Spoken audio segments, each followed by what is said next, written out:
Right from the opening moments, the tension was cranked up to 11.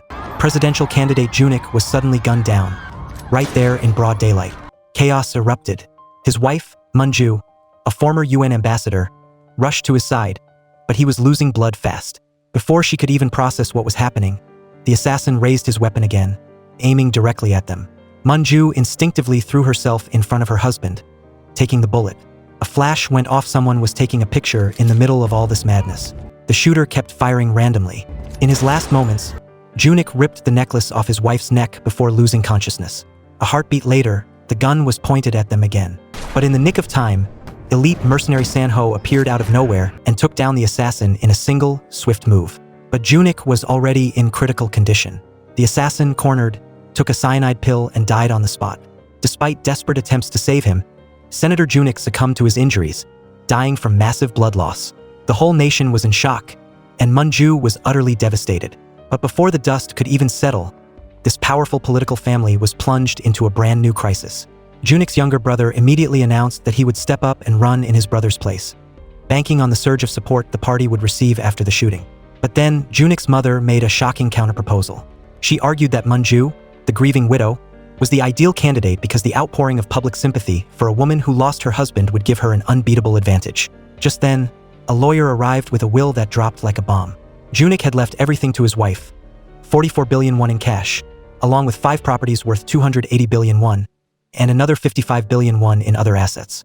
The entire family was speechless.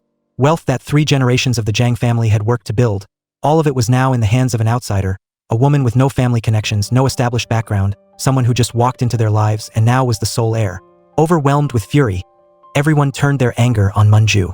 The tension escalated when her grandmother-in-law spat out some truly venomous words. "I told him not to marry that penniless nobody. She couldn't even give him a child, leaving Junik alone all these years." The mother-in-law even declared she would fight it in court, to the bitter end. Mun-ju was heartbroken and struggled to hold back tears as she faced their vicious accusations. All she ever wanted was a quiet life. Even sacrificing her own brilliant career, she resigned as UN ambassador to quietly care for her family. But now, her husband was gone. She was a widow, and because of this will, she was now seen as a harbinger of death in the eyes of her in-laws. Finally, Mun-ju couldn't take it anymore. Coldly, she announced, "I don't want the wealth that 3 generations of the Jang family have built. I will donate it all to charity and leave Korea." "Oh, you dare? Who permitted you to do that? You're not going anywhere. I will sue you, and I will keep suing you until you're dead." "Fine. Do whatever you want." "Oh, and are you planning another family gathering at my house tomorrow? Since when does this house belong to you?" "Don't worry, grandmother. I'm not that petty." Meanwhile, across the globe, San-ho gets an international call. On the other end is Agent Ethan, who tells him about a high-roller client from Korea who wants to personally offer him a special assignment, becoming Mun-ju's personal bodyguard. The client wants him to protect her, but it has to be completely under the radar. Mun-ju has to believe she decided to hire him. He can't reveal anything about the client's identity. On top of that, the client wants all the intel, who she's meeting with, what she's talking about. Being the meticulous pro he is, San-ho always does his homework before taking a job. He starts quietly tracking Mun-ju.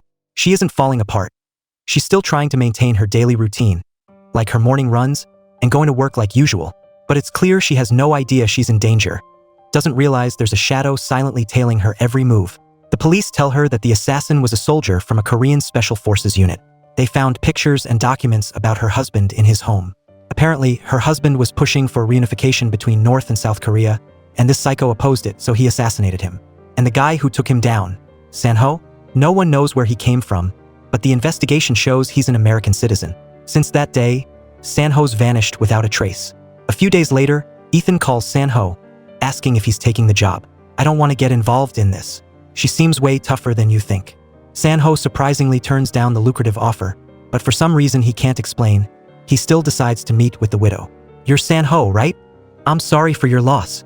To Mun-ju's surprise, San-ho presents her with her necklace, the memento her husband clutched before he died.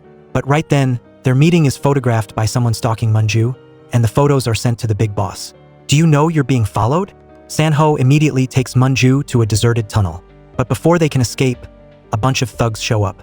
San-ho tells Mun-ju to keep running, while he stays behind to fight them off. Once he's dealt with them, he grabs Mun-ju's hand, pulling her into the darkness. "Close your eyes. Wait a second, then open them." Mun-ju does as he says, and when she opens her eyes, the entire Seoul skyline is illuminated before her. They can't get us in the light. They can't operate. In that moment, Mun-ju realizes that the only person she can trust right now is this mercenary, San-ho. She tells him about a crucial clue. The day of the assassination, did you hear the assassin's last words? Junik, I killed the spy already. Who is the spy, and what was the real target of the assassination? A lot of people said the assassin was just a nutcase, but Mun-ju clearly remembers his eyes and his tone. He wasn't crazy, he wasn't lying. San-ho is convinced there's a mastermind pulling the strings. He says that before the assassination, he noticed something weird. The assassin seemed to be secretly putting something in a drawer. Later, San-ho checked it out and found a notebook with a phone number in it, but when he tried calling, the number didn't exist. How much power do you need to make a phone number disappear completely, or to be able to use any number you want? Right after that, the president receives a report from her staff, telling her to keep a close eye on Mun-ju. How much do you trust Mun-ju? Things get even more complicated when it turns out the person who was in contact with the assassin before the shooting was none other than Mun-ju's brother-in-law. Meanwhile, Mun-ju is shocked to discover that her husband had drawn a picture of a squirrel 2 months ago. He used to call whoever was tailing him the squirrel. This means her husband realized he was in danger 2 months before he died. A squirrel is watching me. Coincidentally, he also used to call his younger brother Squirrel. Just then, Mun-ju gets a call from her assistant, Mi-ji. The assassin's family, the Yongjuns, are rushing out of their house, looking super stressed. There are a bunch of people helping them, but they're definitely not family. Mun-ju immediately concludes that someone wants to help them disappear, because there's something they need to hide. Tell me where they're going. I'll meet you there. Don't get out of the car until I get there. Unfortunately, Mi-ji had already been spotted by those people. When Mun-ju arrives at the airport, Mi-ji is gone without a trace. At that moment, the phone rings. As expected, it's all being orchestrated by her brother-in-law. Mun-ju asks why he wanted to kill his own brother, but Jun-sang vehemently denies it. You think I'd kill my own brother?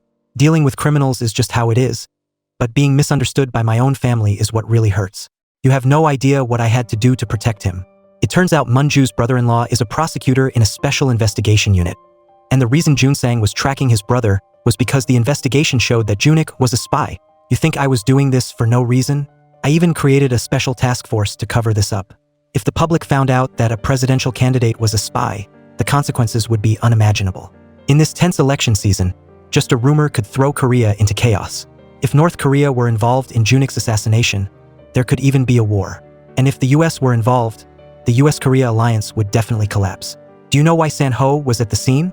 Don't trust him, he's a US agent. You think it was a coincidence? Now you know why I had to become president. For my family, for my country, for world peace, I have to cover all of this up. But Mun-ju is adamant that her husband could never have been a spy.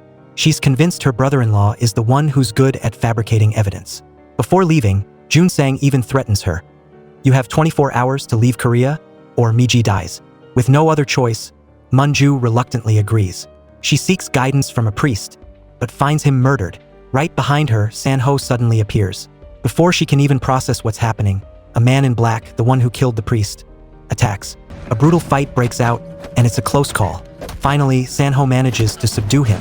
What were you looking for when you killed the priest? The whale at the bottom of the sea. Just then, there's a frantic knock at the door.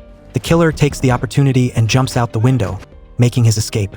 San-ho quickly leads Mun-ju out through an underground tunnel built during the Japanese occupation. Connects North and South Korea, and it's known as the Catacombs. Only a few people know about it, including the priest and San-ho. Mun-ju confronts San-ho point blank. You were there when my husband and the priest died. Is this a coincidence? Or is there something you're not telling me? But San-ho doesn't answer directly. If I were dangerous, you shouldn't have come with me in the first place. He reveals that there was a similar mysterious card in the priest's Bible. He checks the back of the priest's hand. He was killed with a poisoned pen, a sophisticated method that only pros use. The priest was going to give mass tomorrow and convey a message from Senator Jang. Maybe that's why he was killed. In the wine cellar, San-ho finds a bottle of wine with his name engraved on it. Inside, there's a clue, a photo that looks exactly like a nuclear submarine. Maybe that's what the killer was talking about, the whale at the bottom of the sea. This photo is what the killer was looking for. Analyzing the coordinates, they realized the photo was taken in the waters around an island. Along with it, there's a letter addressed to Junik. It turns out the photo was taken by a South Korean Defense Intelligence Agency satellite 2 weeks ago, a 10,000-ton North Korean nuclear submarine capable of carrying 128 nuclear warheads. This news sends the US into a frenzy. The US Secretary of State immediately calls Anderson, a Korean-American aide, to question him. But Anderson himself is shocked by the news. The Pentagon immediately starts planning a tactical nuclear strike on 40 military targets in North Korea. Anderson raises a question at the meeting. What is the percentage that the situation could escalate completely? The report shows there's a 32% chance of a full-blown war and a 41% chance the conflict would be limited to the region. If the conflict escalates, the entire East Asia region will become a battlefield. After the meeting, Anderson starts to wonder if North Korea even has the money and technology to build this monster submarine, or if it's just fake news. But the Secretary of State doesn't change his mind about attacking North Korea. In fact, he kicks Anderson out of the meeting. Anderson secretly sends a coded message to his friend Junik, asking him to reveal the truth. The encrypted letter says, "Destroy after reading." It finally clicks for Mun-ju. The explosive truth her husband was planning to reveal on the day he was assassinated was about this submarine. He paid the ultimate price to prevent a nuclear war. The priest also reminded San-ho to return to North Korea as soon as possible this morning because his family is still there. After that, they leave through the tunnel. Mun-ju plans to use her personal connections to communicate this critical situation to the current South Korean president. San-ho gives Mun-ju his lucky charm, and then they go their separate ways. Mun-ju drives straight to the presidential residence and just happens to catch the president leaving in her car. But the president's reaction is colder than she could have imagined. She quietly smokes a cigarette in the car and then shockingly burns the top-secret document right in front of Mun-ju. She explains that she began investigating after Junik's death. Junik's death must be handled with politics and diplomacy. I'll use this opportunity to get on the same boat as the US. I have a responsibility to prevent war from happening, but this chessboard is more complicated than you think. She advises Mun-ju to go abroad as soon as possible. Staying would be a death sentence. This conversation leaves Mun-ju stunned. Meanwhile, San-ho arrives in Dalian, China, intending to sneak into North Korea through a smuggler. But to his surprise, when he gets to the Yalu River, he finds the ferry is blocked, with shouting, gunfire, and people jumping into the water. And in that moment, San-ho makes the most important decision of his life. He tells his client, "I'll take the job." A few days ago, Mun-ju unexpectedly discovered that her husband had been in close contact with teacher Im before he was assassinated. The teacher recounted that Junik came to him a month before his death, showed him the letter from his American friend, and asked him to join his presidential campaign as a strategic advisor, but he refused. In this hollow environment, I no longer have the belief to contribute. Unexpectedly, Mun-ju flatly says that she wants to run for president herself. She asks for the teacher's support and promises that if she succeeds, she will do everything she can to turn the wheels of history. Just then, a photograph of Mun-ju bravely standing in front of a gun on the day her husband was assassinated is surprisingly released by an American journalist to the international media. In an instant, the image of Iron Widow Mun-ju spreads around the world, skyrocketing her credibility. Meanwhile, to confront her brother-in-law Junsang, Mun-ju digs up his 10-year-old scandal. While Junsang is trying to defend himself, Mun-ju releases new evidence, showing that the drunk driver who caused the accident that killed 2 people and injured 3 that year was none other than Junsang. The devastating blow leaves Junsang speechless. He finally has no choice but to leave Korea, as demanded by Mun-ju. Before long, Mun-ju's approval rating skyrockets, far surpassing the other candidates. Even more surprising, her mother-in-law, who had been fiercely opposed to her because of the inheritance, now fully supports her. She understands that, in this game of power, siding with Mun-ju is the smart move. In fact, she advises Mun-ju to make a grand announcement in the town square, transforming herself into the Joan of Arc of Korea. The campaign team must fully exploit and protect that image at all costs. Meanwhile, San-ho has quietly returned to Korea. He signs a contract with the Valkyrie mercenary organization and accepts an important mission. Watching Mun-ju on TV, from a grieving widow to a cold and powerful politician, he is filled with mixed emotions. Early the next morning, Mun-ju's phone rings. It's the president. She knows Mun-ju is going to run against her, so she calls to intimidate her. But Mun-ju isn't someone who gets easily scared. She fires back, "I'm not against you, but I don't think you can prevent war. You say Junik's death must be handled with politics and diplomacy, that it's an opportunity to kiss up to the US, but you're wrong. This is an opportunity to get closer to the truth. Any policy that isn't based on the truth will eventually collapse." The president laughs sarcastically. "Without the US, you can forget about becoming president, and they'll never want you to win. So you better be careful." The next day, Mun-ju puts on a powerful black suit. Today will be a tough day, as she officially announces her candidacy. The town square is packed with people, and waves of supporters are shouting her name. TV cameras, social media live streams, all are focused on one name, candidate number 2, Mun-ju. She steps out with confidence and a proud smile. At that moment, in a hidden corner of a tall building across the street, San-ho is quietly setting up a sniper rifle, not to aim at Mun-ju, but to protect her. Just then, he receives a coded message from the organization. Multiple assassins are hiding along the route. Target: Mun-ju. San-ho immediately leaves his position and rushes to the campaign team. I need to see her now. This is an emergency, but it's too late. Mun-ju has already boarded a high-speed train, heading to her next stop. San-ho completely loses it. Stay still. Don't move. There might be a pressure-activated bomb under your seat. Just standing up will make it explode. The air in the train car freezes. Mun-ju takes a deep breath, calmly responding, I understand. Tell me where the next stop is. Asen Station. I'll meet you there. While San-ho drives like a maniac towards the station, Mun-ju orders her assistant, Mi-ji, to evacuate the passengers from this car without causing panic. The tense moments tick by like hours. San-ho finally reaches Mun-ju's car. They greet each other briefly, without a wasted word. Immediately, San-ho gets to work searching for the bomb. Sure enough, he finds a pressure-activated time bomb planted under Mun-ju's seat. The cold red numbers tick down. Now, there are only 6 minutes left, and the bomb squad can't get there for at least another 10. Mun-ju, who is usually incredibly calm, can't help but tremble. San-ho slips a knife in to cut the control wire, but the timer keeps counting down. He speaks softly, as if giving an order but also comforting her. Breathe. Look at me. The more urgent the work is, the more carefully I'll do it. Then, he tells her to switch places with him and get off the train. People are waiting for her, but Mun-ju wants to stay with him. She's lost her husband, lost her child, and she has no one left. If she has to die, she's not afraid. Finally, San-ho convinces Mun-ju. He gently lifts her over him and slowly sits in her seat. The life or death moment stretches like a thin thread. Just one small mistake could cost them both their lives, but in the end, they switch places successfully. San-ho promises he'll be right out so Mun-ju can get off the train without worry. She can only pray for him during a moment that feels like a lifetime. With only a few seconds left, San-ho jumps up and dives over the seat, and the bomb explodes violently. Mun-ju waits anxiously, and then breathes a sigh of relief when she sees San-ho is still alive. In that moment, she realizes she will never forget this man. While Mun-ju watches anxiously as San-ho receives treatment for his wounds, Mi-ji advises Mun-ju to postpone today's campaign rally and rest. But Mun-ju is determined to go to the town square as planned. Despite the biting wind in the town square, thousands of people have been waiting for a long time. And then there's a shout. Candidate Mun-ju has arrived. She takes a deep breath and confidently steps onto the campaign platform. No empty script, no looking at the teleprompter, just a genuine Mun-ju with shining eyes. I don't know what forces tried to stop me today, but I will never be afraid. When I run towards hope, I will not stop for peaceful streets, for happy families, for the people who are always by each other's side, and for a cold beer after a long, hard day. To protect these things forever in peace, I officially announce my candidacy for President of South Korea in the 22nd term. The town square erupts in a tidal wave of applause. Political star is born that night, and in a high-rise building across the street, San-ho silently looks down. A proud look in the eyes of the quietest of guardians, the one who risked his life to keep her in this world. Below, Mun-ju looks up, smiling as if silently thanking her silent hero. After the event, Mun-ju personally seeks out San-ho to thank him.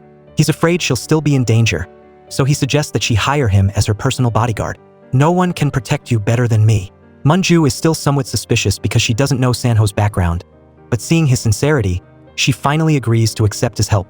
Meanwhile, in the middle of the ocean, a nuclear submarine rises to the surface, cutting through the waves. A ballistic missile is silently launched, soaring into the sky. Actually, Mun-ju still isn't completely comfortable, so she has her two assistants investigate San-ho. The results show that no one has ever died while he was working as a bodyguard, so Mi-ji strongly supports hiring him. But Chong-hee is worried that San-ho is nothing more than a contract killer. He became a US citizen in 2006 and was deployed to Iraq in 2007. Before that, he was registered as Mongolian. San-ho's background is way too mysterious. He used to volunteer at a church that was a gathering place for North Korean defectors. What if he's a spy from North Korea? And what motive does he have for approaching her in the first place? Mun-ju emails an old friend to ask about San-ho. This friend praises San-ho as the best agent of the Van Kiri mercenary organization. Among his glorious achievements, the most notable was the time he saved his client, the daughter of an Arab billionaire, from a horrific terrorist attack in Paris. That year, terrorists went on a shooting rampage in a fancy Paris nightclub. To protect his client, San-ho didn't hesitate to fire his gun to scare the people who were hiding with them into running. using the opportunity to shoot one of the terrorists and pull his client to safety. Immediately after that, he shot another terrorist and shielded the girl from a terrible explosion. In the end, his client not only survived, but didn't even have a scratch. So, the old friend advises her to hire San-ho as a bodyguard if he's willing to take the job. Meanwhile, the president of South Korea has gone to Beijing to attend a climate conference. Professor Im believes that her real goal is to ask China to mediate. The US vice president also surprisingly visited Beijing this morning and is staying at the state guest house. Mun-ju also found out that 2 other people are there, Madam Cho and John, Kim's 2 translators. Kim must be talking to the US vice president, while the South Korean president is getting snubbed. But why does China want war? The professor thinks they want to use this opportunity to bring North Korea into a Russia-China alliance, thereby changing the international order established after World War II, overthrowing the US and its allies. The 2 sides could be about to fight a big war right on the Korean peninsula. It's said that the CIA director arrived in Seoul this afternoon. While the president is in China, likely he came here because of Mun-ju. If her husband's death was caused by the US, they'll see her as a very serious threat. They'll wonder what she knows and what will happen to the peninsula if she becomes president of South Korea. Teacher Im advises her to gather the support of the people, making them want peaceful reunification. That will be her strongest card. Her mother-in-law doesn't seem happy when she finds out Mun-ju will be moving out tomorrow for safety reasons. She warns her about the gossip when she hires San-ho as a bodyguard. But Mun-ju has never cared about what other people think. Her mother-in-law then warns her that San-ho is clearly the type of person who can move a woman's heart, and he's even risked his life to save her twice. But she shouldn't let her emotions cloud her judgment. Mun-ju reveals that she's hiring San-ho because she wants to know why he saved her. Most likely, it will lead her to the reason her husband was assassinated. San-ho is the only clue she currently has. The next day, Mun-ju moved to her new residence, which is a villa on a high hill, making it easy to defend. San-ho goes into the room first, checking every corner to make sure it's safe. He even advises her not to keep photos of her with her husband next to her bed because that's an ideal place to hide tracking devices. But Mun-ju isn't easily told what to do. He then prevents her from opening the window because snipers often aim in that direction, even though he has already applied bulletproof film to the window. His excessive caution makes Mun-ju feel suffocated. Besides, South Korea doesn't allow people to own guns. It's not like America, but he says he's carrying a gun with him. Assassins don't follow any rules. He even wants to sleep in the spare room, right next to Mun-ju's room. He can't stay in the room across the hall because that would add another door to block the way, and those 2 seconds would be enough time to fire 6 bullets. The young assistant can't stop San-ho, so he lets Mun-ju negotiate with him herself. She tells him that he's too much of a perfectionist and asks him to be more flexible. But San-ho says this is just the bare minimum. If I wanted to be perfect, I'd have to lock you in a room without windows or doors, and that still wouldn't be enough because they could blow it up. At this point, Mun-ju can only sigh. Her mother-in-law comes to see Mun-ju's new residence and is led inside by Chang-hee for a tour. At this time, San-ho is cooking while eavesdropping on her and Chang-hee talking about him. It turns out that he asked to personally cook for Mun-ju to ensure her safety.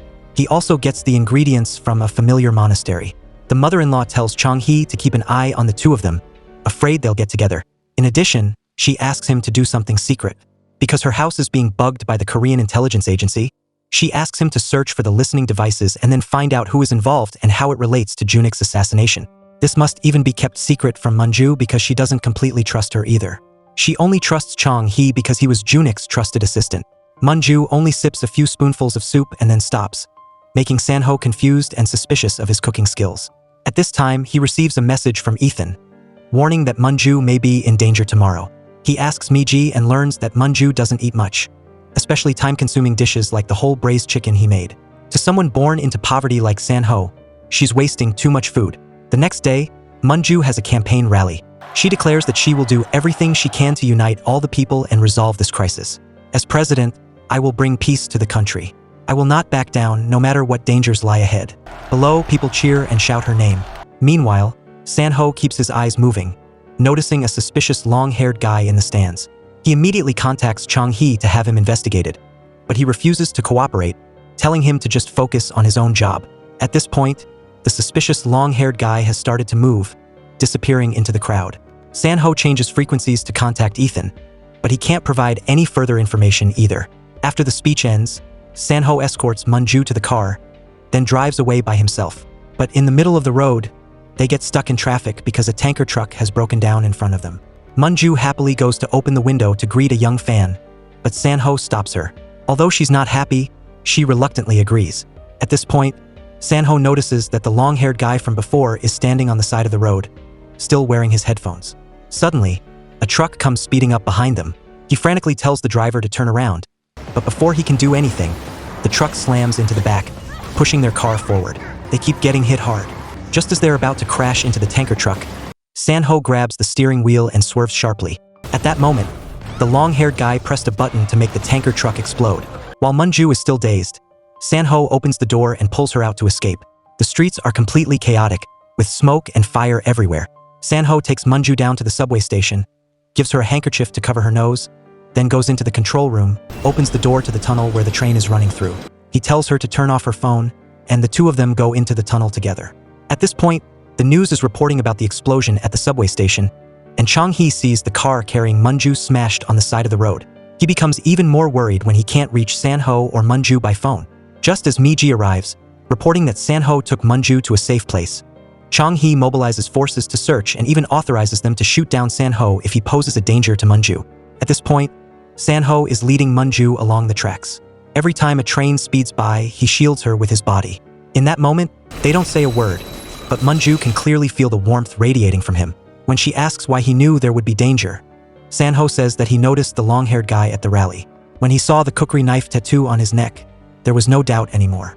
It's a sign of the Nepalese Gurkha soldiers, some of the most famous, ferocious, and ruthless warriors in the world. Mun-ju seems apologetic about the explosion. He immediately encourages her to keep moving forward strongly, saying that this is just the beginning. He goes to reach out and wipe the blood on her forehead, but then hesitates. In the end, the two of them finally get out of the tunnel when they reach another train station. Back at the house, Chang-hee immediately questions San-ho about why he didn't contact him. He responds that he doesn't trust him at all, and he doesn't trust anyone. He refused to investigate the suspicious person at the rally.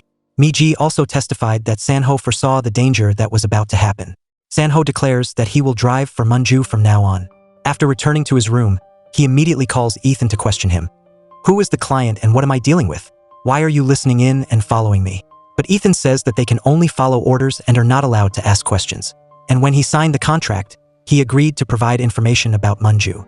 San-ho suspects Ethan because the only people who know their planned route are him and the mysterious client. He says he will return the money and terminate the contract. Meanwhile, Chang-hee warns Mun-ju that San-ho is very suspicious. The intelligence agency believes that the bombing on the subway was orchestrated by an American defense contractor. That's where Secretary of Defense Eagle used to work as an advisor, and the director of the company is the cousin of the director of Van Kiri. So, it is very likely that San-ho is involved in the bombing. He is not helping her avoid danger. On the contrary, he is always dragging her into trouble. The villa they are renting also has problems. The owner suddenly put it up for sale right when they needed it, which is really suspicious. But Mun-ju reassures him that she is always on guard around San-ho. That very night, Chang-hee goes to the Chang family's villa to search for listening devices. He finds a bug hidden in the electrical outlet of Junik and Mun-ju's bedroom, and Junsang has those recordings stored on his computer. Mun-ju is still haunted by her husband's death. She can't forget it even in her dreams. When she wakes up, she opens the window to breathe in some fresh air. She's about to knock on San-ho's door when he knocks first. She freezes for a few seconds before remembering that he doesn't allow her to open the window. I guess snipers need to sleep too, huh? Seeing that she's too tired from the overwhelming pressure, San-ho suggests going for a run to relieve stress. Sure enough, it works. When running, Mun-ju seems to forget all her worries, and her mood seems much better. She asks him if he has anything to do with the house they're staying in. He admits that he was the one who found that ideal place and arranged it with the owner so she could buy it right away. Mun-ju warns that she knows he still has a lot to say, and no matter how many times he continues to save her life, she will never completely trust him. However, San-ho doesn't care about that. He will continue to do his job. If someone shoots me, will you take the bullet for me? That's the job of a bodyguard. Hearing this, Mun-ju takes off the amulet necklace on her neck and puts it on him.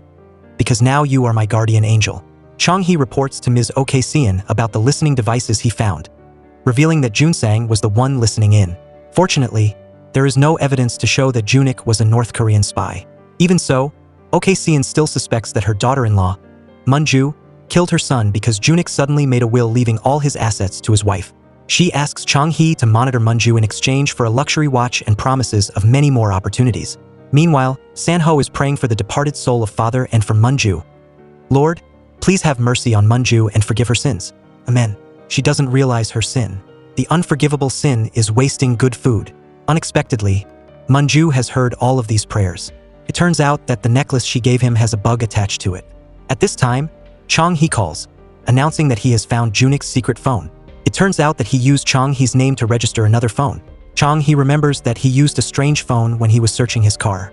He found it hidden next to the seat. But first, he has to find a way to unlock it. He knows some of the combinations that Junik used, so he can use software to crack them. As soon as he opens the phone, Chong-hee reads Junik's messages with someone, and his face changes. He sighs, then hurriedly grabs the phone and leaves. Miji calls Chong-hee to ask about the phone's situation, but he doesn't answer. As she sees him driving somewhere, she immediately follows him. When Mun-ju arrives at the office, Chong-hee is nowhere to be found. San-ho discovers that he formatted the computer's hard drive before leaving. At this time, Chong-hee is driving and calling someone, but the other person doesn't answer. Suddenly, the truck in front swerves into his lane, causing the iron bars to fall off. Chong-hee frantically swerves and crashes into the side of the road. Miji is right behind him and frantically gets out of the car to check on him. Chong-hee is immediately taken to the hospital. In his last moments before entering the emergency room, he manages to gasp to Mun-ju that Junik may actually have been a spy. Miji picked up the phone near the accident, but it seems Chong-hee has also reset it. At this moment, Mun-ju receives a message from a strange number. It's an address with a code to open the door and a picture of the necklace her husband gave her. That very night, San-ho drives Mun-ju to that address. It seems to be the home of a family with a young child. Mun-ju is stunned when she sees the picture hanging on the wall. The family consists of a husband, wife, and a young son, and the husband is Junik, her late husband. At this moment, the son enters, and immediately after, the boy's mother appears. The woman introduces herself as Hanna. She says that she has always wanted to meet Mun-ju and is offended that Mun-ju doesn't know about her. She brags that their son is 9 years old and looks exactly like his father. Even though Junik only sees him once or twice a week, the boy loves his father very much. Tragically, the boy now has to undergo psychological therapy because he witnessed his father's assassination firsthand. And even more heartbreakingly, it happened at the church while he was singing in the choir. Hanna continues to criticize how Mun-ju handles her grief so lightly, having the whole country witness and comfort her, while she can only hug her chest, cry, and run around like a madwoman. To protect her son, she sarcastically says that Mun-ju is telling the world about her husband's tragic death and continuing his legacy, while she is so heartbroken that she doesn't dare to touch Junik's jacket that he left behind. After the exposure, she gets down to business. The DNA test results are in, and she will soon file a paternity claim. She wants her son to reclaim everything that has been taken away. What is even more unexpected is that Junik's grandmother also supports Hanna and her son and suggests that they move in with her. Mun-ju blames Junik for not asking her for a divorce sooner. However, she suggests keeping this a secret, as it will be better for her late husband and the boy. Moreover, she can give the boy more than Junik left him. But Hanna insists that she is not doing this for money, but because she loves Junik. She wants the whole world to know who Junik really loved, that she had a child with him, and that Mun-ju's grief is just a show. Faced with Hanna's provocation, Mun-ju declares that she doesn't usually fight with the weak, but if she has to do it, she will not back down. At this point, Hanna reveals that she designed the necklace that Junik gave Mun-ju. She prayed when making the necklace and promised to do everything she could to see Mun-ju cry. Mun-ju painfully leaves the house, throwing the necklace away. She can't walk straight, but she keeps saying that she's fine. That very night, Mun-ju rushes to see her mother-in-law, asking how long she has known about Hanna. According to Okasian, Hanna deliberately pursued and took advantage of Junik. She paid her a considerable sum of money to agree to move abroad before the election. Mun-ju is upset about losing the opportunity to say goodbye to Junik because she was the one who wanted a divorce. She wonders why she told her to run for president. Was it to humiliate her in front of everyone? She says that it was an opportunity for her to escape Junik's shadow and become herself. Mun-ju thinks that she seems crazy and declares that she will cut off all relations with her, and tears up the contract between the two people. Mun-ju says that when she leaves, she only wants to take one thing, which is the jewelry box that she gave her. At that time, she told her to fill it with gifts from Junik. But jewelry has never made Mun-ju happy, so she started collecting her mother-in-law's secrets. She fills the jewelry box with USB drives, evidence of Okasian's tax evasion and illegal activities. Mun-ju claims that the collection can work with her mother-in-law in her place and asks her to ensure that Hanna remains silent. At this moment, her grandmother-in-law enters, deliberately praising Hanna's son as looking exactly like Junik. She criticizes Mun-ju as being a terrible wife for almost letting Junik die without an heir. Mun-ju doesn't say much, immediately pulls out her phone, calls assistant Miji, and asks her to immediately carry out the list of donations of all inherited assets. Her grandmother-in-law's face changes because she promised Han-na a portion of Junik's assets. Leaving her mother-in-law's house, Mun-ju painfully asks San-ho if he knows of a place where she won't have to see or hear anyone. He immediately takes her to an empty field, far from the city center. Mun-ju wants to try shooting a gun. For the first time, she holds a gun and feels it. So, this is what it feels like. San-ho guides her and says that the hardest part is handling the recoil. He gently puts his hand on her shoulder, holding her steady. After only a few shots, Mun-ju hits the center. San-ho praises her talent. "You're very good for your first time." When they get back to the room, Mun-ju says that she finally understands the security service that he provides, and thanks to him, she was able to get through today. San-ho sees her squeezing her hand and immediately guesses that her hand is hurting because shooting often causes muscle tension. He gently massages her hand. In today's lecture, Professor Im presents the extremely tense situation on the Korean peninsula. The US is deploying its entire force closer to the peninsula, and war will break out within a few days. He calls on everyone to take to the streets to protest against the war, so that the international community knows that they do not want war. While Mi-ji is focused on presenting the list of organizations receiving donations, Mun-ju notices the news on TV, announcing that Kyung-sin has returned from his visit to China and the meeting with the Chinese president has been cancelled. That night, on the way home, Professor Im is stopped by a group of young men, who accuse him of spreading rumors about the war and encouraging people to rebel. The two men call him a spy and mercilessly attack him. "If you're so afraid of war, then just die now." When Mun-ju visits him in the hospital, Professor Im says that they are running out of time. The US has persuaded Kyung-sin that a preemptive strike is the only option. He lists 3 clear signs of war. Bomb disposal equipment is being stockpiled in Okinawa. The strategic nuclear submarine Michigan has just left Yokosuka port. And most obviously, the evacuation operation of US citizens. When the US military radio station plays Sinatra's Christmas song, it means that within 12 hours, the airstrikes will begin. He says that only Mun-ju can prevent this. "Go and tell everyone at any cost." At this time, the agents have arrived to arrest Professor Im. Mun-ju wants to take him to a safe place, but he says that he no longer has the strength. San-ho intervenes to block the agents, but Professor Im walks out and accepts their escort. Mi-ji has studied the message history on Junik's secret phone and has deciphered the lines that seem to be just network error notifications. It was the email password that Anderson sent to Junik. Anderson reveals to Junik that a month ago, 3 sailors from a North Korean submarine defected to the United States. They claimed that the submarine was a 10,000-ton, extremely advanced type, 140 m long, 10 m wide, with space for 160 people and 16 missile launch tubes with a diameter of 2 m. The agencies studied satellite images and identified a shadow that matched the testimony of the 3. However, Anderson doesn't believe it. How can a submarine be built without any news leaking out? Junik also suspects that the 3 defectors were lying. Anderson directly interrogated them, but one person shot the other 2 and then killed himself, and the whole case was buried. The US is still aggressively preparing for an attack on North Korea based solely on the single piece of evidence that is the testimony of 3 dead sailors. No one listens to Anderson's warnings. He decides to investigate himself, reviewing all the transaction documents for submarine components in the world.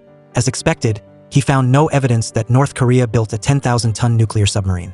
However, he repeatedly encounters the name Stella, an American weapons lobbyist. She purchased special steel from Poland, sensors from Switzerland, and hired engineers from Sweden.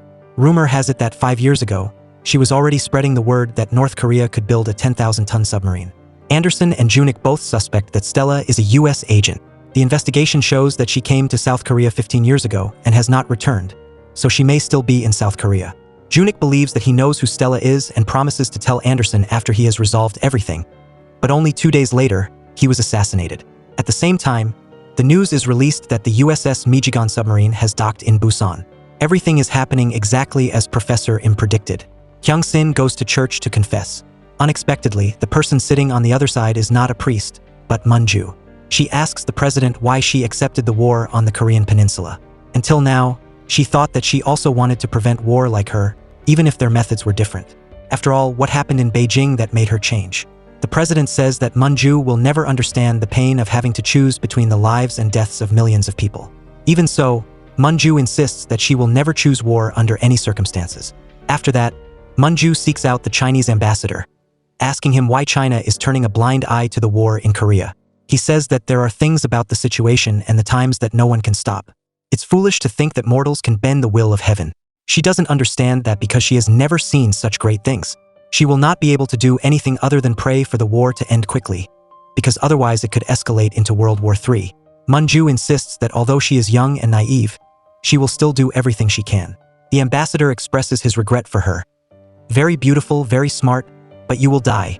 Tonight, just before the fireworks festival in Busan, Mun-ju gives a public speech. She bluntly warns that a war could break out before dawn tomorrow. The US may launch an attack on North Korea within the next 24 hours, and then the Korean peninsula will be engulfed in flames. The news quickly spreads like wildfire. Mun-ju accuses the president of South Korea of accepting the US attack notice 2 days ago, and that she is probably hiding in an underground bunker. In this moment, the people are standing at the threshold of life and death. At this time, the riot police have arrived. Mun-ju tries to explain that the US wants to launch a war because North Korea has built a nuclear submarine. She questions the president, asking what will happen if the US attacks based on false intelligence and what if the submarine doesn't exist. Immediately after that, she makes an online call with Anderson Miller, the US Assistant Secretary of State. Despite being surrounded by police, Mun-ju still asks Anderson to tell the truth about the submarine. Anderson confirms that the only evidence for the existence of the submarine is the unverified testimony of the 3 defectors. A video from the investigator shows one of them confessing that he had only heard rumors about the submarine and had never seen it himself. He lied because he was ordered to by his superiors, who probably wanted the war to break out. At this time, the police declare the gathering illegal and order them to disperse. Immediately, a sniper in the high-rise receives orders to shoot Mun-ju as soon as he hears the first firework. Police cars rush in to suppress the people, rushing to arrest Mun-ju, and danger is imminent. Mun-ju still tries to say that she hopes her predictions are wrong, but she would rather be the one spreading false rumors than sit idly by. Please spread this news. Please help stop the war. At this moment, San-ho drives in and blocks the police's path, then pulls Mun-ju to run away. But the foreign sniper still sees them and fires. Luckily, San-ho pulls her down in time. The two blend into the chaotic crowd and run out to the pier. When the agents chase them, San-ho has already put Mun-ju on a speedboat and sped off. Unexpectedly, the sniper is still watching and shoots at the speedboat. This time, Mun-ju is hit, luckily only grazing her arm. I'm really okay, but I'm not okay. After finding a safe hiding place, San-ho immediately performs first aid on Mun-ju. Luckily, the bone and nerves were not damaged, but the wound needs to be stitched up. Wait, no anesthesia? This is even faster than anesthesia. He gives her a wad of gauze to bite down on and begins to sew up the wound like a real doctor. You're very good at enduring, a well-behaved patient. In fact, for mercenaries like San-ho, such injuries are too common. In combat, there's only 1 minute to administer first aid, and then you have to pick up your gun. After he's done, San-ho stops the bleeding on his stomach wound. That bastard hit you. What luck. Why? If he had hit your bone, I would have definitely killed him. At this time, Kyung-sin makes an official statement on the security issue of the Korean peninsula.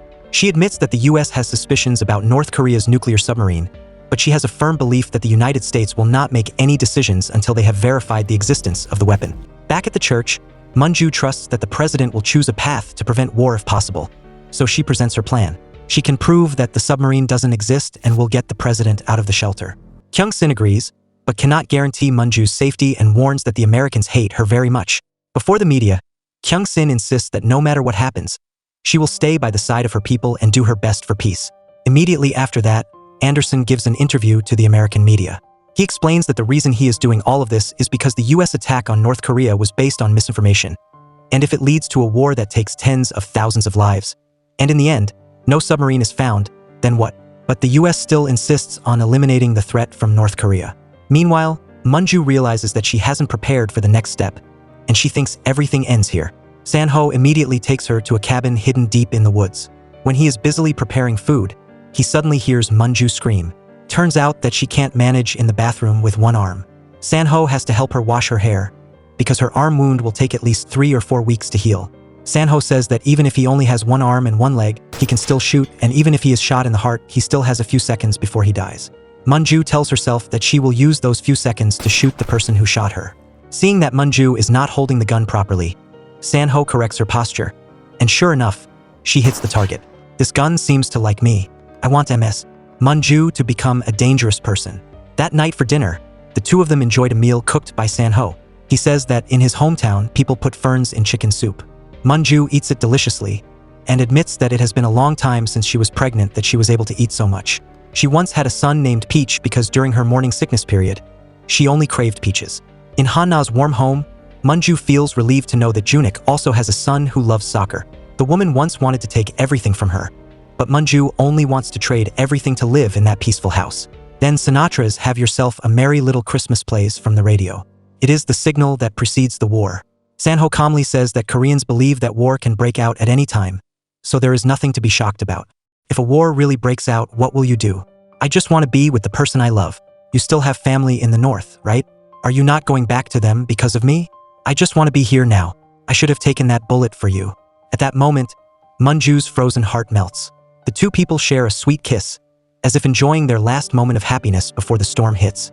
But at that moment, the blaring sound of sirens echoes throughout the city, and an emergency announcement is broadcast from the Civil Defense Alarm Control Center, issuing a warning alert throughout the country. All citizens are asked to evacuate and move to the nearest shelter. The two kiss passionately, unable to break away, as if this is the last day they will live. If this were just a normal day, I would ask you, who are you really? Why did you come to protect me, take bullets for me? And why do I see you in my dreams? I was never afraid of anything until I felt afraid that something would happen to you. I'm afraid that you'll get hurt, and I won't get there in time. That's why even in my dreams I hold you tight. I'm afraid that I'll lose you there too, when I have nothing else in this world anymore. To be honest, I really don't care about the war. I just want to run away with you, Mun-ju. Then let's run away together. As the two are making love passionately, a US reconnaissance plane is shot down by a North Korean missile in the sky. San-ho plans to take Mun-ju to hide in the desert. He says that he lived there for 2 years after defecting from North Korea. His parents and grandmother all told him never to return. Since then, he has wandered everywhere, having to forget that he has no family or homeland. Mun-ju confides that she can't forget her mother's hands. They are rough and calloused from working hard to support her children. She often came home exhausted and collapsed on the bed. She wanted to protect those hands, but ultimately couldn't. That's why she returned to South Korea from the United States. Although she couldn't protect her mother's hands, this country is like a mother to all South Koreans, so she wants to help protect it. Unfortunately, she has failed again.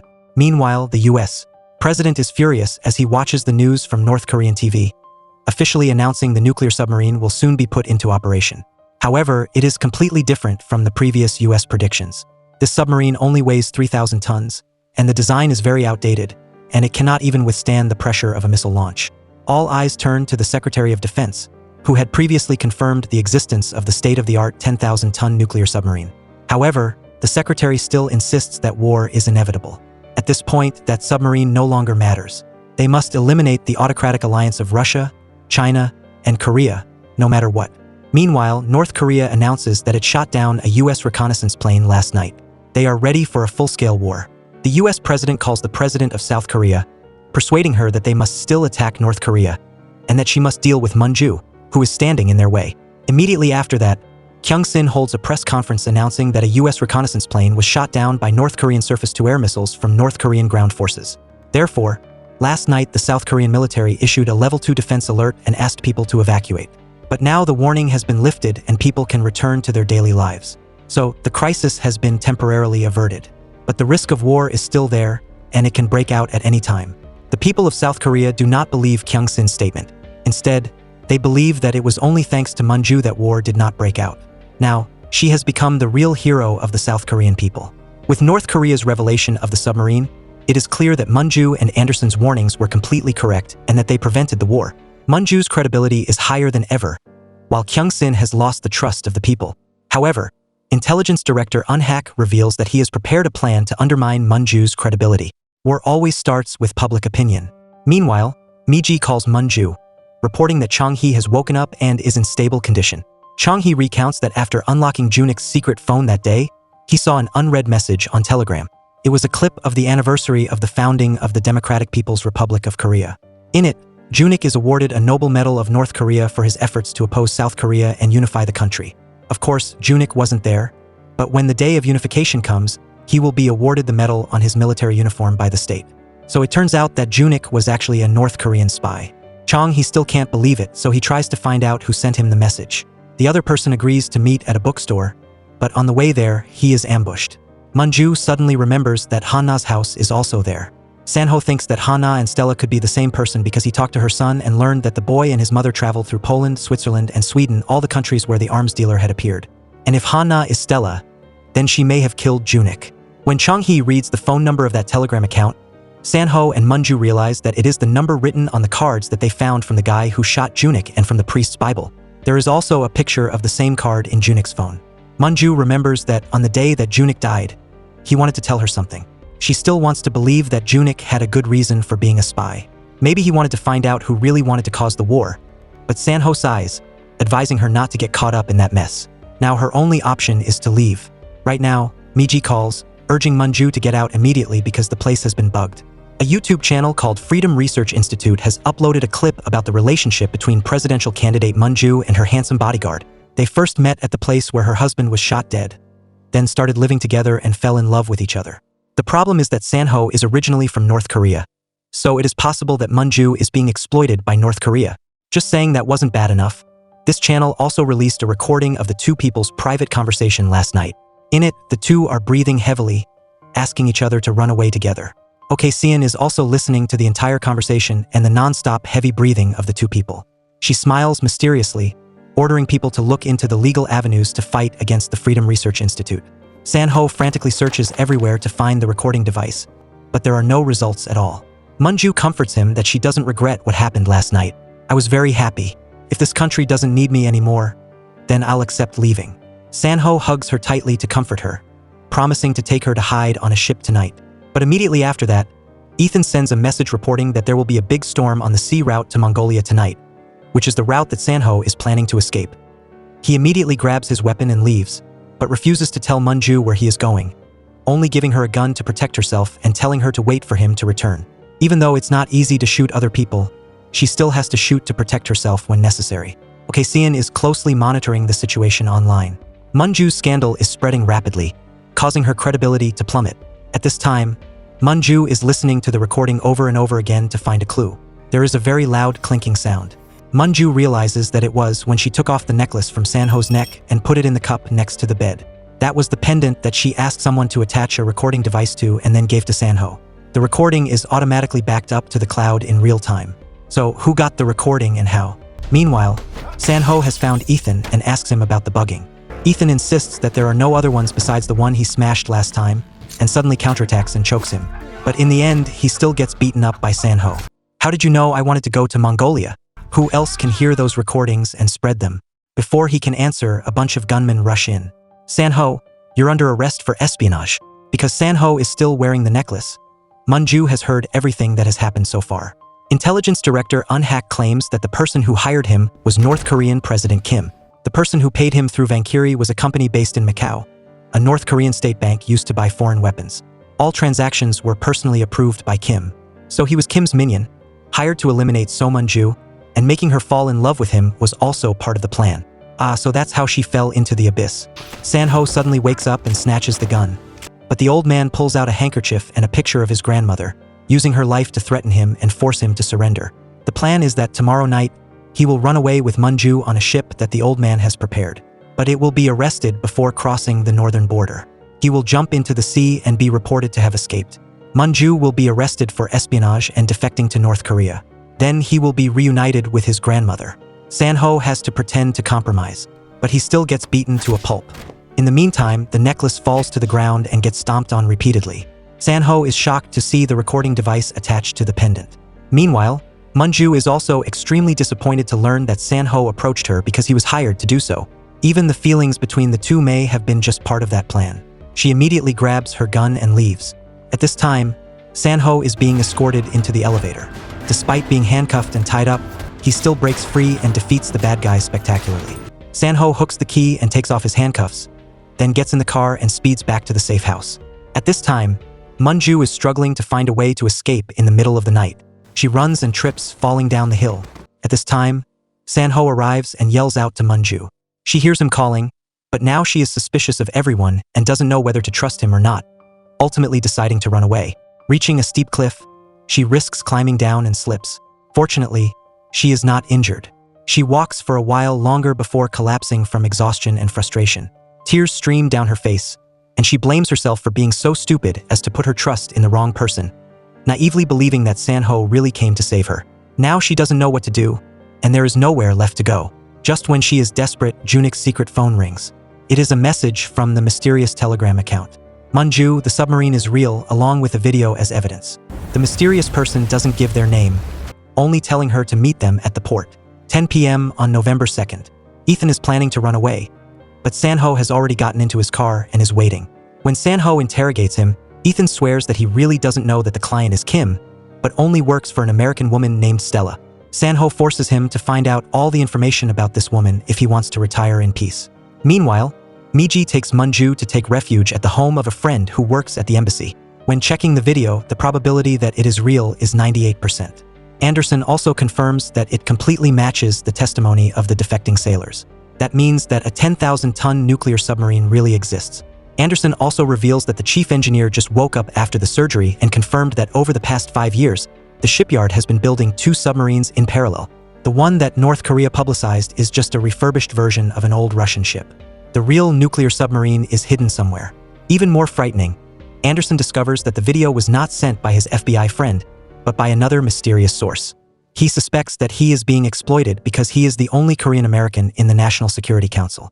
The other party believes that he will try to prove that the submarine does not exist in order to prevent war. So, from beginning to end, both Mun-ju and Anderson were being led by the nose. The world is on the brink of war.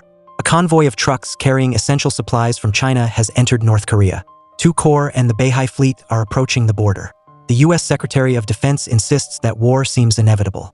The president is hesitant to launch a preemptive strike when there is no good reason, but the secretary believes that Korea will make a mistake sooner or later, and they need to be ready to act.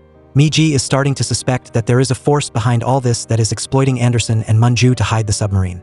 Anderson himself is no longer trustworthy because the information he provides cannot be verified. It is possible that he even exploited Senator Junik to protect this secret. When she finds out that Mun-ju wants to go to the meeting point at the port to find out the truth, Mi-ji advises her not to care about whether the submarine exists or not anymore. The more she gets involved in this, the more dangerous it becomes. It is best to find a way to escape. Since it's definitely impossible to leave legitimately, Mi-ji proposes a plan to cross the border by sea. Mun-ju is worried that if she doesn't find out the secret about the submarine, she will forever be considered a spy and a traitor. So she asks Chang-hee to take her to the meeting point at the port. At the port, while Chang-hee goes to check around, Mun-ju suddenly sees a shadow and chases after it. Unexpectedly, that person is San-ho. Holding back all her pain, she focuses all her anger into her questions. Who did you get orders from today? Why did you do this to me? Why did you make me need you? Make me want to run away with you? Was that also part of the plan? Why did you lie like that? Because I was afraid you would die. I really need you. I wanted to go with you. But Mun-ju painfully says that compared to Kim and the 2 intelligence agencies, she hates him even more. But she thanks him for giving her the gun, teaching her to protect herself like right now. I am weakest when I trust you. I don't want to be weak anymore. With that, she leaves in tears. In the car, Chang-hee admits that maybe San-ho was the one who protected her the best. But Mun-ju says that San-ho will not return. She is no longer worried about her own safety, and she doesn't want personal feelings to affect anything more important.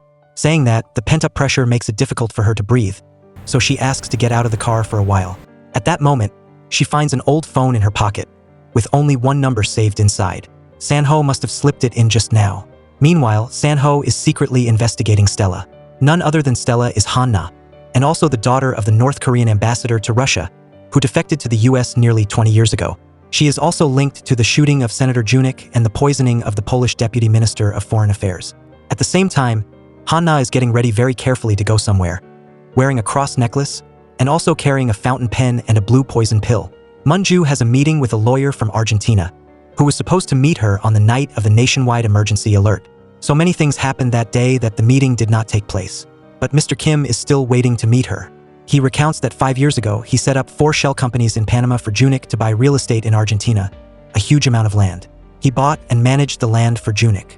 After Junik was assassinated, Mr. Kim learned that his client was a South Korean presidential candidate. Then he saw the news that his widow, Mun-ju, was being attacked by a bomb. He believes that the purpose of these bombings and assassinations is not political, but inheritance. Because Junik's 4 shell companies are holding huge assets of about 2,000 billion won. After Junik died, the representative continued to act as if he were still alive. Mr. Kim investigated and found that the representative handling these real estate transactions was Stella. At this time, everything is clear. Stella, also known as Han-na, wants to secure the inheritance for her son. At the same time, Han-na turns herself in to the police. Before the media, she admits that she was the one who released the recording of the relationship between Mun-ju and her bodyguard, San-ho. At the same time, she confirms that she and Junik were in love and had a 9-year-old son together. She believes that Mun-ju and San-ho are responsible for Junik's death, and she will provide full evidence of Mun-ju's murder to the police. Currently, Attorney Kim is the only one who has information about Junik's 2,000 billion won in assets. Therefore, he offers a 1% commission to protect her right of inheritance. 1% of 2,000 billion is already a huge number. But Mun-ju offers him 5% in exchange for all the transaction information of those shell companies in order to find out where the money is coming from. Meanwhile, San-ho goes to Han-na's house to meet her. He already knows that she is the woman who traveled all over the world in the past year to buy submarine parts. She has connections with high-ranking Russian officials and was also the one who hired him through Vankiri to monitor Mun-ju. Her real identity is the daughter of the North Korean ambassador to Russia, who defected to the US with her family at the age of 16. At the age of 19, she worked for the CIA as a collaborator, operating under many different identities in Hungary, Romania, and Poland. She is also known as Stella. San-ho believes that she didn't intend to kill Mun-ju, but wanted to prove that Mun-ju killed Junik. Only then would her son be able to inherit all of the huge assets. The evidence must have been planted in advance. While planning to kill Junik, Han-na reveals that she wanted to defeat Mun-ju once. She knows Junik called for Mun-ju, but she had a child for Junik, so it's kind of even.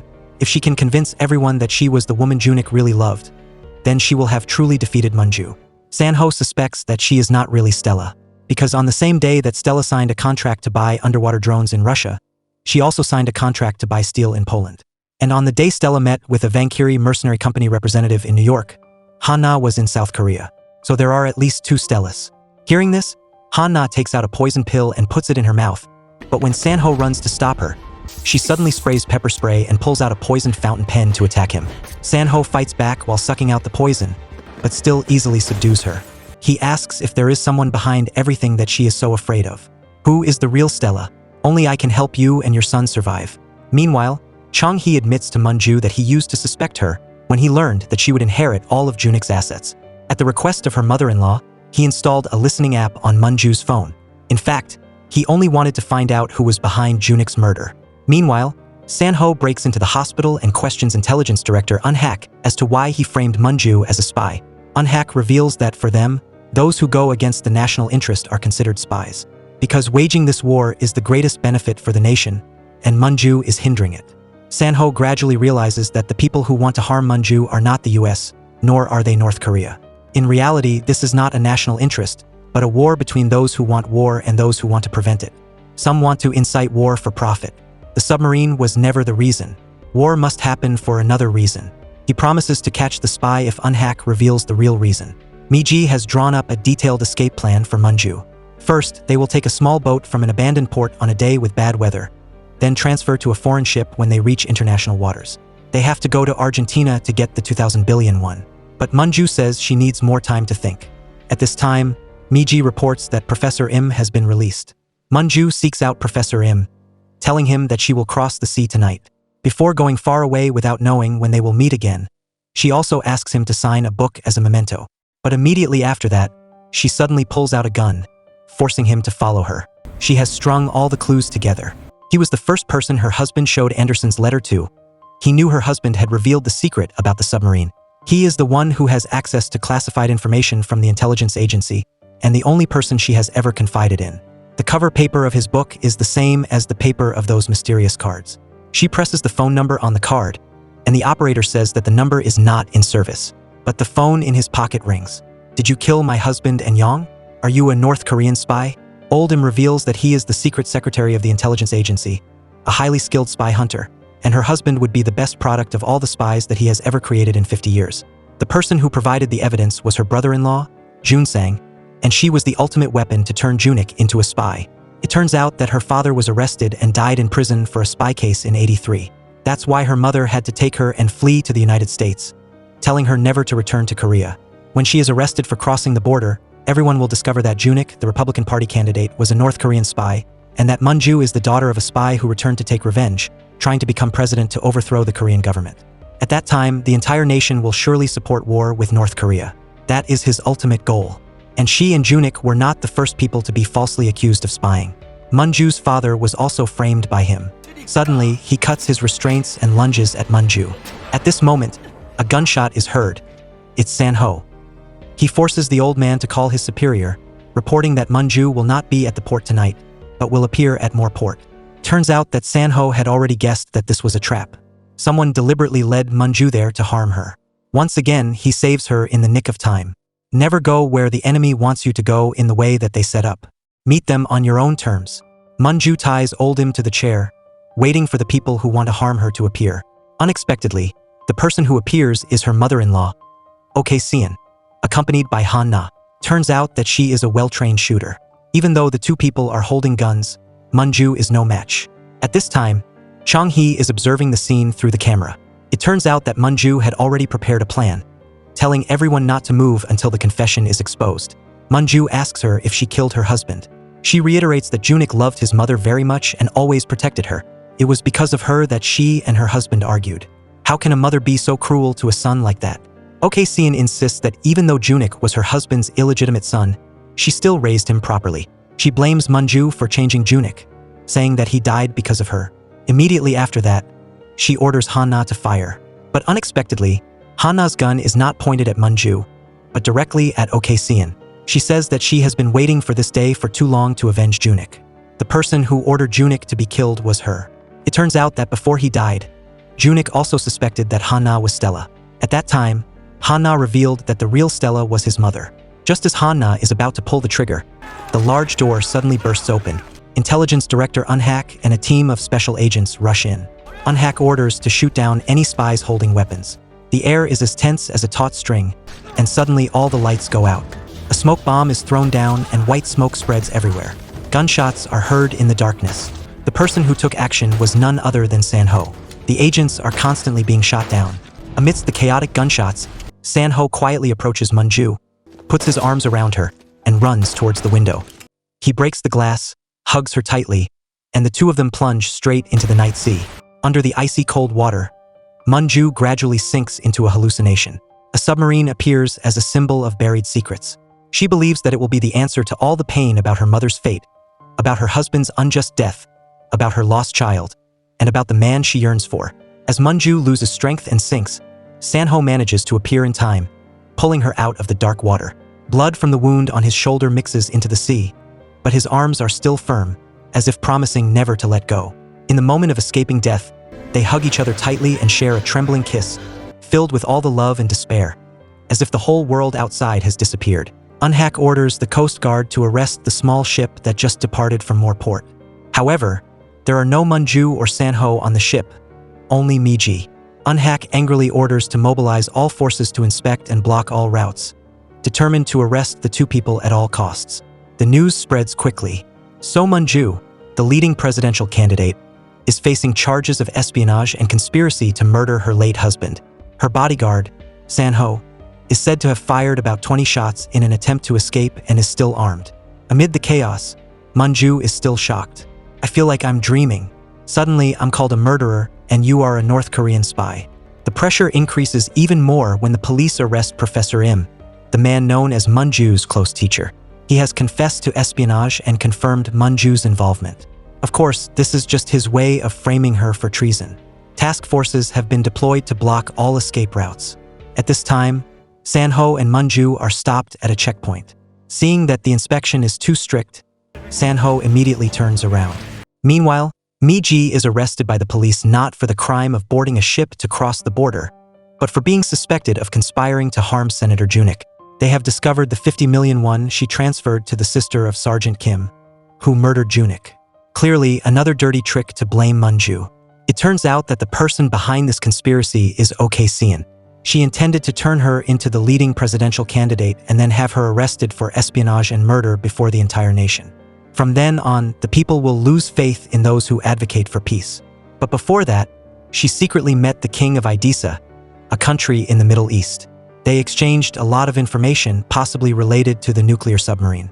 At this time, Mun-ju and San-ho are taking shelter from the rain in an abandoned building. She confesses that when he left, she felt so much pain and accepted that she would have to endure it for the rest of her life. San-ho apologizes and insists that he didn't know who was hiring him. Mun-ju also apologizes for spying on him with the necklace. It turns out that her mother-in-law broke into her computer and forced Han-na to release the recording. She confides that on the night they were together, she realized who she really was and was willing to give up everything for that happiness. She asks him to run away with her tonight, but San-ho refuses. He doesn't want her to accept that fate. He says that the first time he saw her was when he was in Iraq. At that time, She appeared on the news talking about how the people of North Korea are still brothers and sisters with South Korea. San-ho couldn't believe that a person like her still existed. He has spent his whole life protecting others to make money, and now he gets to protect someone who is precious to him. He knows that she is only truly herself when she fights to protect the peace and happiness of everyone. So he promises to always protect her and encourages her to continue. Discover the truth about the submarine and end this war. These words seem to give Mun-ju strength. She suddenly remembers that before he died, her husband kept mentioning the island, which was a nickname the two gave to their lost child. She immediately asks San-ho to take her to the temple, a place that only she and her husband knew. This is where she and her husband placed their child's ashes. In the urn, she finds a letter from her husband. In the letter, Junik confesses that he has a 9-year-old son. He was afraid of losing her, so he didn't tell her sooner. Before he was assassinated, Junik was planning to resign, withdraw from the election, and reveal the truth about his mother. Enclosed with the letter is a USB drive containing all of her mother-in-law's secret transactions. He tells her to use it to protect herself if he is no longer around, and warns her to be careful because his mother is more dangerous than she thinks.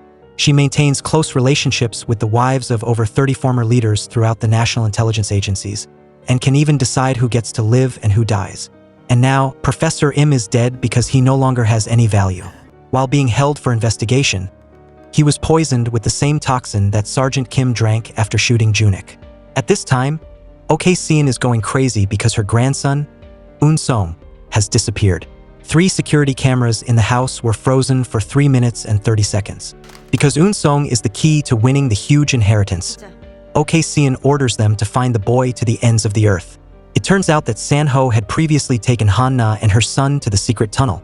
When Unhak reports the death of Professor Im, Ok Seon initially acts surprised, asking her daughter-in-law if she was responsible for this. But then she reveals that Prosecutor Junsang, her son, was the first person to suspect that Junik was a spy. After discovering that his brother's company had transferred money to a North Korean shell account in Macau, Junsang brought this evidence to Unhak. However, Unhak infers that it was Ok Seon who was dealing with North Korea, not Junik. Her company, Assam Shipping, has been providing goods to North Korea for the past 16 years. He had Junsang waiting outside for a confrontation. Unhak suggests that Ok Seon cooperate because the NIS is preparing to eliminate Kim. If she helps him, she will be regarded as a patriotic heroine.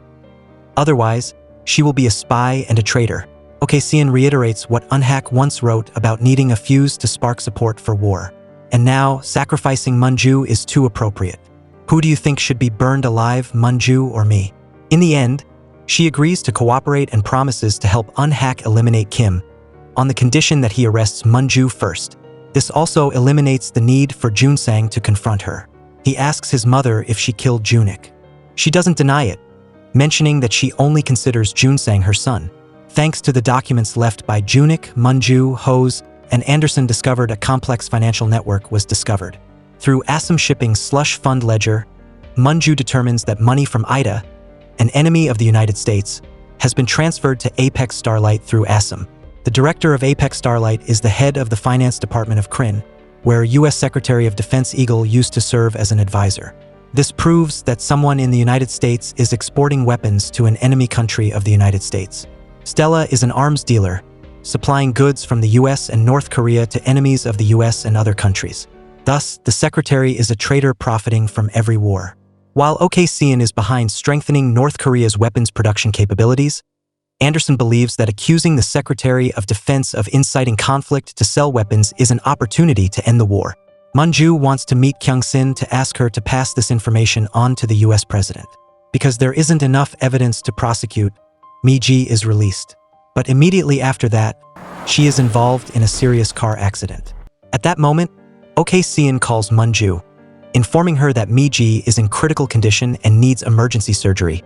She demands that she bring Eun Song to Assam's shipping airport within 1 hour. Otherwise, she will cut off Mi-ji's legs one by one. Mun-ju tells Han-na to take her son and leave, so that she can stay and deal with her mother-in-law. But Han-na tells her to go with them because it is too late to change everything. At this time, King Idisa has publicly declared war on the United States.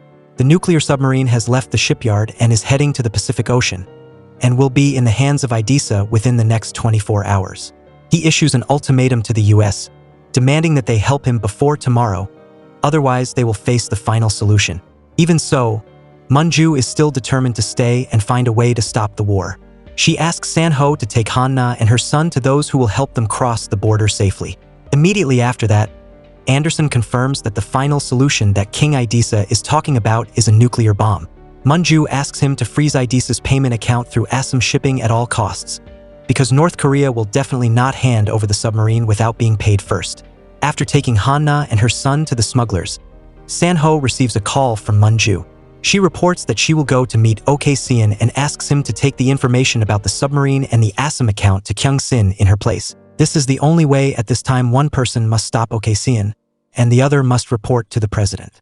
Just this once, I want you to choose everyone, not just one person. Finally, San-ho agrees and promises to meet her again. When she meets Ok-seon, Mun-ju bluntly announces that her grandson has left Korea and will not return. She presents evidence that the boy has given up his inheritance rights. Therefore, the person she really needs right now is herself.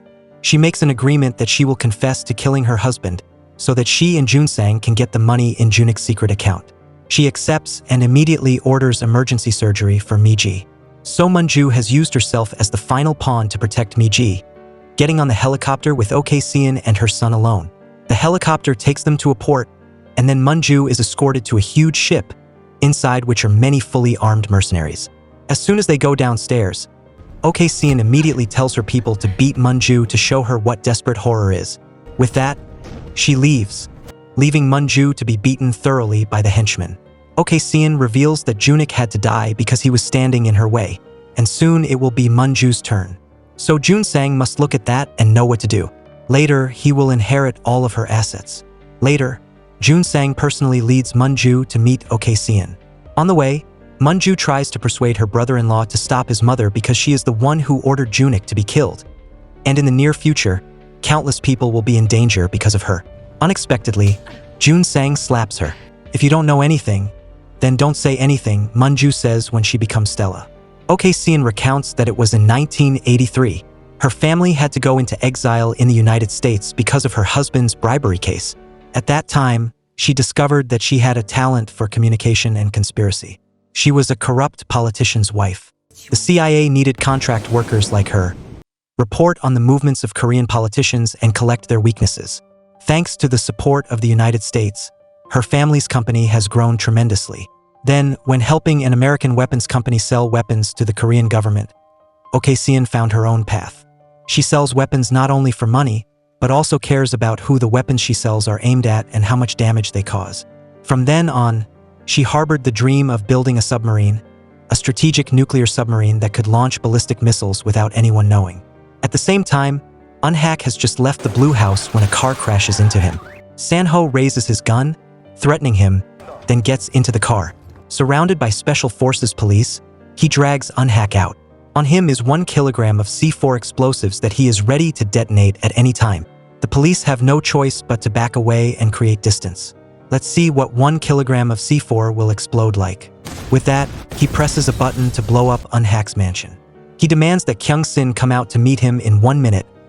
Otherwise, he will activate the explosives on Eun-hak. He is shouting, urging them to shoot San-ho, afraid that he will reveal something to the president.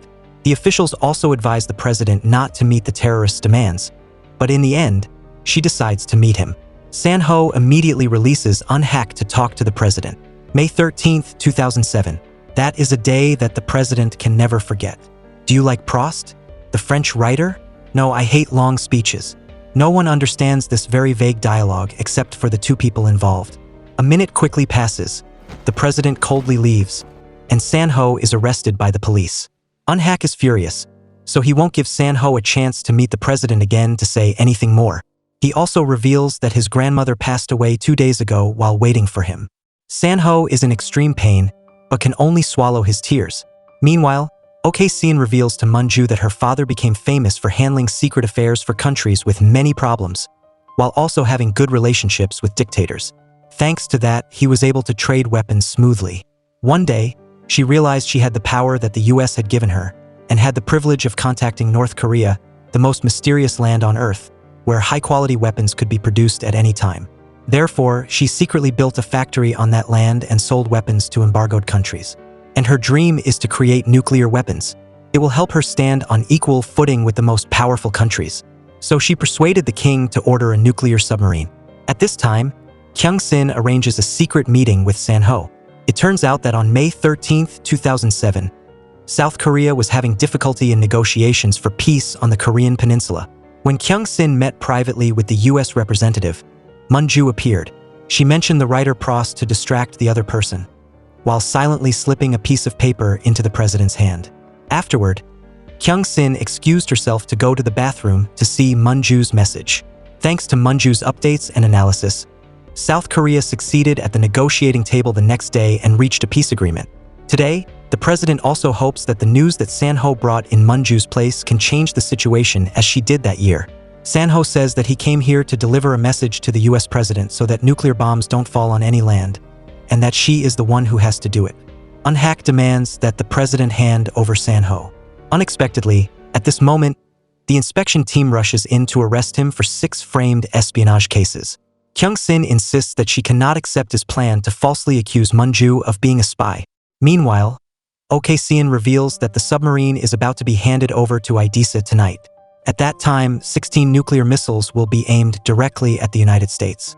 But she believes that King Idisa is just bluffing and doesn't have the guts to actually do it. So she has kept a controller that can be used to press the button to launch a missile at any time. And no one knows she did that. All the blame will fall on the king. Kyung-sin immediately reports the news about the nuclear submarine to the US president.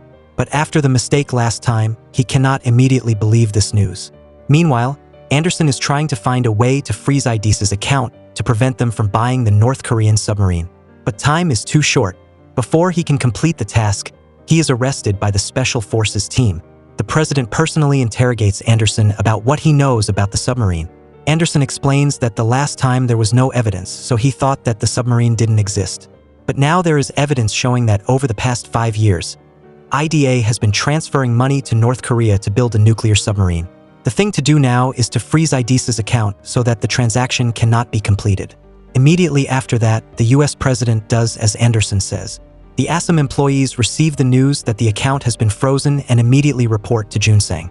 Mun-ju reveals that Junik secretly investigated before he died and learned that he was not his mother's biological son, and also about her unfortunate childhood. It turns out that Ok-seon grew up alone right next to the US military base. At the age of 9, she had to take care of children and work hard to earn a living. Even then, she hated Americans, often throwing stones at their tanks. And now, that stone is about to turn into a missile. It turns out that when there was a war, Ok-seon's biological mother abandoned her in Korea and went to the United States. Ok-seon harbored hatred for her heartless mother and hated the United States for causing the war in Korea. She wanted to become the most powerful person in the world to punish the United States and bring peace according to her own definition. She also believes that the nuclear missile launch is very interesting. At this time, Junsang enters, announcing that Ok-seon's shell company accounts have been frozen. Immediately after that, he suddenly issued an arrest warrant for her on suspicion of killing Junik. It turns out that when Mun-ju persuaded him to stop his mother, he gave her a fiery slap. But that was just to cover it up. Junsang has gathered enough evidence. First, there is the money that was sent under Mun-ju's assistant's name to Sergeant Kim. Then, in the list of weapons that she illegally imported, there is the serial number of the gun that Sergeant Kim used. During his days in Germany, Junsang had listened to all the recordings from her room and Junik's room, and knew how she set a trap to falsely accuse Mun-ju of being a spy. He had heard her crying loudly in Junik's room, on the very day that Junik was shot. And finally, Junsang concluded that his mother killed his brother not for him. Ok-seon coldly orders her men to take care of Junsang. Suddenly, the alarm light flashes. It turns out that the Coast Guard is following the ship. At this time, 2 aggressive men rush over. Junsang immediately opens fire, hitting them. Then he and Mun-ju escape. Ok-seon orders them to resist the Coast Guard. Outside, the Coast Guard has surrounded them and is demanding that the ship stop. But the mercenaries on the ship fire back fiercely, even using grenade launchers. Junsang reveals that the ship has 2 hotlines connected to North Korea. They must notify Kim that the account has been frozen and convince him to have the submarine return. On the way to Ok-seon's bedroom to find the hotline, Junsang is shot in the leg and cannot continue. He gives the room key to Mun-ju and urges her to go quickly. Mun-ju bandages his wound to stop the bleeding and promises to return. Outside, Ok-seon's team of mercenaries is still fiercely resisting with heavy weapons. From the helicopter, the Coast Guard zip lines down, and one of them is San-ho. Kyung-sin put him on the ship to save Mun-ju, but told him that after the job, he must return to report. For San-ho, battles like these are too normal. Mun-ju risks her life to find Ok-seon's room, but she is chased by them, so she has to hide in a steel cabinet, holding her breath and not daring to make a sound.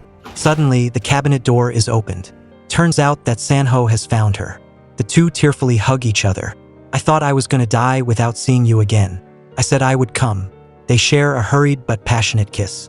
While the two are looking for the hotline, Ok-seon activates the automatic missile launch system. At this time, San-ho and Mun-ju have entered Ok-seon's bedroom. Mun-ju contacts Kim and announces that the payment has been stopped because the US has frozen all of Assam Shipping's accounts. She informs North Korea that Ok-seon intends to personally launch nuclear missiles at the United States. If this happens, both Korea and IDISA will face merciless retaliation from the United States.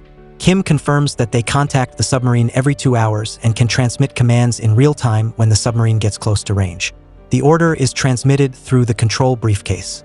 Destroying the briefcase can prevent the launch order. But Kim warns about Ok-seon installing a dead hand system. Before he can ask for clarification, the signal is cut off. Mun-ju and San-ho hurry to find Ok-seon and see that she has gone to the deck of the ship. But she has too many bodyguards. San-ho immediately throws a flashbang, then takes down each person one by one. Meanwhile, Mun-ju is subdued by a guy. Luckily, just as San-ho finishes, he manages to shoot down the other guy and save her once again.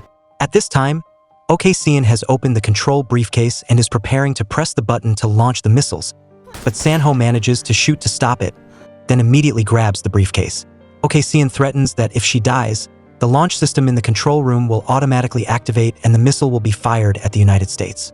It turns out that this is the dead hand system that Kim warned about. To cancel the launch order, you must use the cancellation code. With that, Ok-seon throws the card containing the cancellation code into the sea. She has dreamed of this moment her whole life, that the missile will launch 10 minutes after she dies. As soon as she finishes speaking, she pulls the trigger and commits suicide. Mun-ju calls Kim again, announcing that Ok-seon has died. Kim confirms that the launch code is the same code contained in the king's nuclear briefcase. Mun-ju contacts the king and receives the code. Immediately, San-ho enters the code and cancels the launch order. Finally, the risk of nuclear missiles has been eliminated. But after preventing the missiles, another alarm sounds. There is a pressure-activated bomb with 20 kilograms of explosives placed right under his feet. The timer is counting down, with less than 10 minutes left. Just like last time on the train, if he leaves this area, the bomb will explode immediately. This is the final trap that Ok-seon left for them. San-ho quietly locks the door and tells Mun-ju to go and inform the others to evacuate the ship. Mun-ju refuses to leave. If she only has 8 minutes to live, she wants to be with him every second of that time. San-ho tells her to think about the things that she wants to protect, the peace and safety of everyone. He persuades her to give him a chance to defuse the bomb like last time, and he also succeeds and comes back to her. Finally, Mun-ju agrees to go find a bomb disposal expert. It takes 3 minutes to go down and 3 minutes to come up. Even if I only get to be with you for 1 minute, I'll come back. With that, she rushes off like an arrow. Unexpectedly, the Special Forces team leader believes that there is too little time left, so he orders everyone to evacuate the ship. Mun-ju cries out, demanding to go back to San-ho, but they hold her back and put her on a lifeboat. At this time, San-ho calls the radio to say goodbye to her. "Don't come back. I want you to keep going. Just keep moving forward, and I'll always be watching your every step." Less than 2 minutes later, the ship explodes violently, causing Mun-ju to be in agonizing pain. San-ho had wanted to tell his grandmother about Mun-ju. "Grandma, I feel like I've been dreaming a dream of meeting a woman that I can die for. I wish I had never woken up." After this incident, peace negotiations between the United States and IDISA began, but Mun-ju has to face the new Republican Party Ethics Committee. She is questioned about her father being a spy, and she is also accused of spying. They also ask about her relationship with the defector from North Korea, San-ho. She explains that both her father and she were framed and that someone set it up. The charges are dropped when National Security Director Eun-hak is arrested. Regarding her relationship with San-ho, she confirms that it is real. Although she was expelled from the party for disgracing the party, Mun-ju declares that she doesn't believe that loving someone else is something that can diminish anyone's dignity. And she asserts that San-ho has more dignity than anyone on the ethics committee today. Kyung-sin meets Mun-ju and apologizes for the suffering that she has gone through. She is also very sorry that San-ho's body has not been found, and announces that the US has requested that she be appointed as a special envoy to mediate with IDISA and North Korea regarding the dismantling of the submarine and to resolve the scandal of Defense Secretary Eagle. Soon after, Mun-ju has a meeting with the US president at the White House. While Anderson anxiously gives her all sorts of advice, Mun-ju doesn't seem worried at all. He gives her good news. The US president is considering awarding San-ho the Medal of Honor because he is an American. Mun-ju still holds out hope that San-ho is alive somewhere. Immediately after that, the news is praising Mun-ju's meeting with the US president as the best dialogue in many years. People call her the Iron Woman who brought peace to the world. What's more, in the most recent New Republican Party poll, Mun-ju is at the top. Her support among all presidential candidates has increased significantly. Mi-ji and Chang-hee encourage her to run again as an independent, without being affiliated with any party. But Mun-ju refuses, saying that she is not worthy. From the beginning, she ran for office only because she wanted to find out the truth about her husband's death. The next day, Mun-ju receives a call from Kyung-sin. After careful consideration, Kyung-sin wants to support Mun-ju in running for president because she believes that she has the strength to overcome suffering and is qualified to unify the Korean peninsula. She promises to leave the party and support her. Initially, Mun-ju refuses because she is still too heartbroken, but the president advises her to think about the big picture. Mun-ju carries all the pain and loss of the people she loves in her heart, only praying that God will take away her peace and give it back to this land. When the world no longer needs peace, then please return that little love to her. Although she has buried her love, she knows that San-ho will live forever in her. Finally, Mun-ju officially announces her candidacy for the 22nd presidential election of South Korea amidst the cheers of the crowd. Thank you for taking the time to watch. If you like it, please give us a like, share, or comment. See you all in the next video.